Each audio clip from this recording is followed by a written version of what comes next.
କରିବା ଯିବି ଜଗନ୍ନାଥଙ୍କୁ ୱେଲକମ୍ କରିବା ଆସରେ ୱେଲକମ୍ କରିବା ଯିବି ଜଗନ୍ନାଥଙ୍କୁ ସ୍ୱାଗତ କରିବା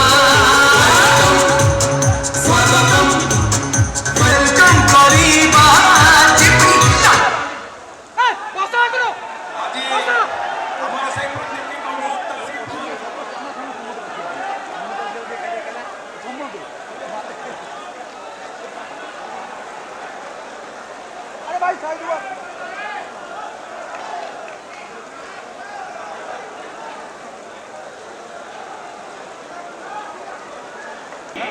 वरिष्ठ साथीगण, मंच पर उपस्थित सांसदगण, विधायकगण और हमारे वरिष्ठ पदाधिकारी बंधु, मेरा ये सौभाग्य है कि आज मुझे सभी उड़ीसा के शक्ति केंद्र प्रमुख, प्रभारी और हमारे वरिष्ठ साथी यहां इतनी बड़ी संख्या में उपस्थित हैं और मीडिया के मेरे साथी, ये मेरा सौभाग्य है कि आज मुझे इस त्रिदेव सम्मेलन में आने का सौभाग्य मिला है और आप सब लोग इतनी बड़ी संख्या में आए हैं। सबसे पहले तो मैं आपका अभिनंदन करता हूं, स्वागत करता हूं।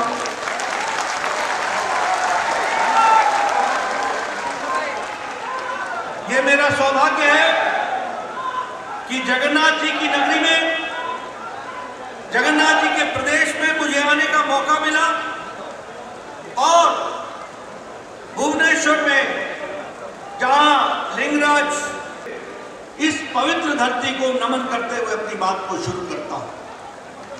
मित्रों, जब मैं बात करता हूं तो आज के दिन मैं मधुसूदन दास जी को भूल नहीं सकता, जिन्होंने एक सामाजिक नेतृत्व देते हुए एकीकृत करने के लिए, लोगों को जोड़ने के लिए अपना पूरा योगदान किया। आज उत्कलमणि गोपबंधु दास जी को भी मैं भूल नहीं सकता और कोई भी पार्टी वैचारिक पार्टी नहीं रह गई है।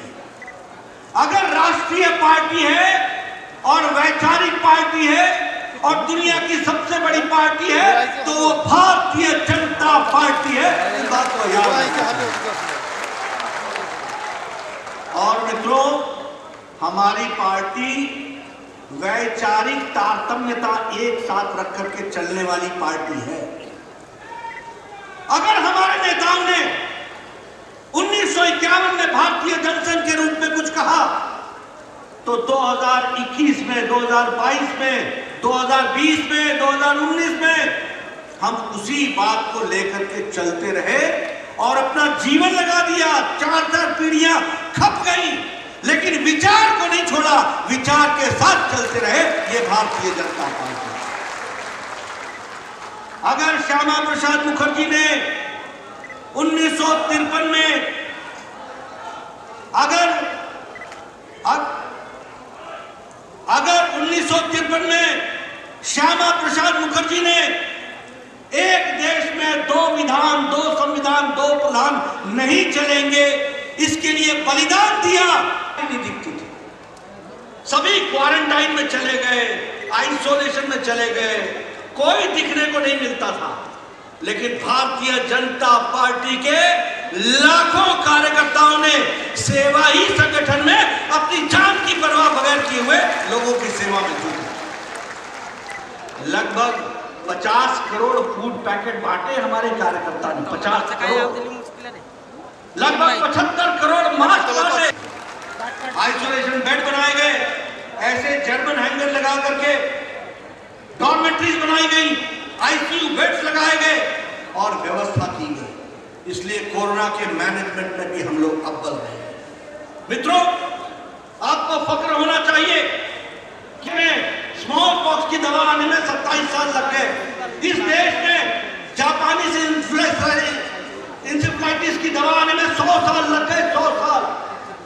लेकिन 2020 की 8,700 सेंटर खोले हैं और 354 केंद्र हमने उड़ीसा में खोले हैं, जहां से गरीबों को आज दिन तक 1300 करोड़ रुपए की दवा में बचत हुई है, गरीब आदमी को बचत हुई है, ये हमको याद रखना चाहिए।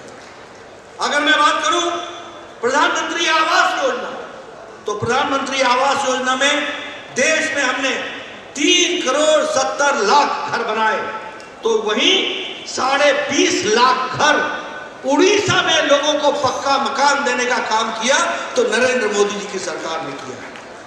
अगर मैं बिजली की बात करूं, तो जहां 2.5 करोड़ घरों को बिजली दी गई, तो वहीं 24.5 लाख घरों को उड़ीसा में बिजली पहुंचाने का काम नरेंद्र मोदी जी की सरकार ने किया, यह हमको याद रखना चाहिए। अगर मैं बात करूं जल जीवन मिशन की, तो लगभग 7 करोड़ लोगों के घरों में पानी पहुंचाना है, तो वही 43 लाख लोग उड़ीसा के हैं जिनके घरों में हम पानी पहुंचा रहे हैं। ये महिलाओं का सशक्तिकरण हो रहा है। अगर मैं स्वच्छ भारत की बात करूं, तो एक क्या विकास योजना के तहत काम हुआ है, तो उसी में 4,40,000 लोगों को सर्टिफिकेट युवाओं को उड़ीसा के बच्चे हैं जिनको मिला है।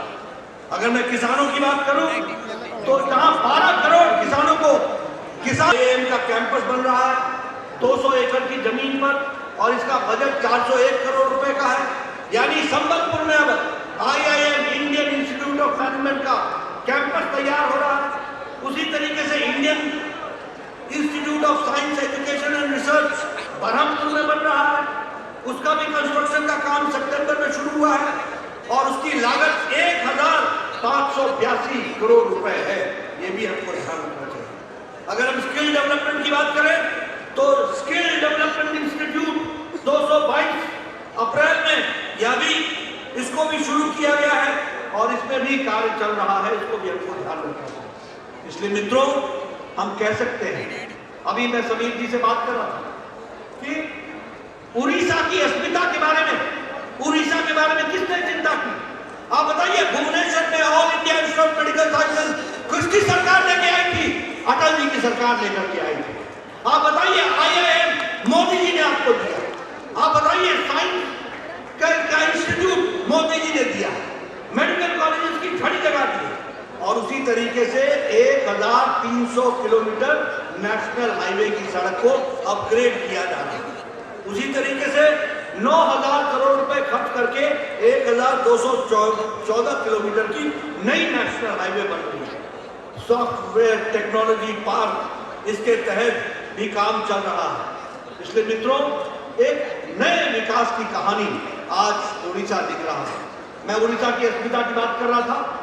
आप लोगों को कितना सौभाग्य की बात है कि प्रथम आदिवासी महिला राष्ट्रपति भी अब उड़ीसा की धरती से बन करके आए। ये मोदी जी का उड़ीसा के प्रति प्रेम है। 15 से ज्यादा पद्मा अवार्ड कभी सोचा नहीं था। कांग्रेस के जमाने में चुने हुए अपने लोगों को रेवड़ी बांटी जाती थी, लेकिन प्रधानमंत्री मोदी जी ने गांव गरीब, जिसने देश की सेवा की है, जिसने समाज की सेवा की है, जिसने भाषा की सेवा की है, जिसने कला की सेवा की है, जिसने लोक नृत्य की सेवा की है, ऐसे लोगों को पद्मा अवार्ड देने का काम किया, और उड़ीसा से भी 15 से ज्यादा पद्मा अवार्ड आपको मिले हैं। इसके लिए मैं आपको बधाई देता हूं। मित्रों, अगर मैं इस तरीके की बात आपको बताता चला जाऊं, तो आपके ध्यान में आएगा कि उड़ीसा की कितनी चिंता की गई। लेकिन मित्रों, मेरा एक कष्ट है, मेरा एक दुख है, मैं आपसे चर्चा करना चाहता हूं। अगर वैचारिक पार्टी, दुनिया की सबसे बड़ी पार्टी भारतीय जनता पार्टी है, तो अब उड़ीसा में भी आने वाले समय में डबल इंजन की सरकार होनी चाहिए, नीचे भी कमल खिलना चाहिए। और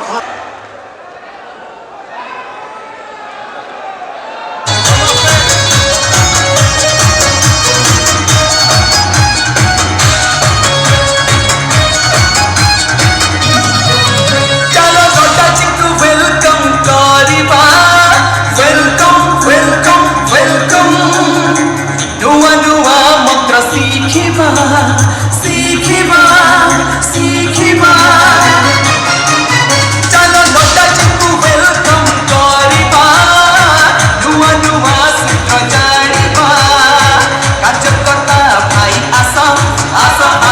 সদয়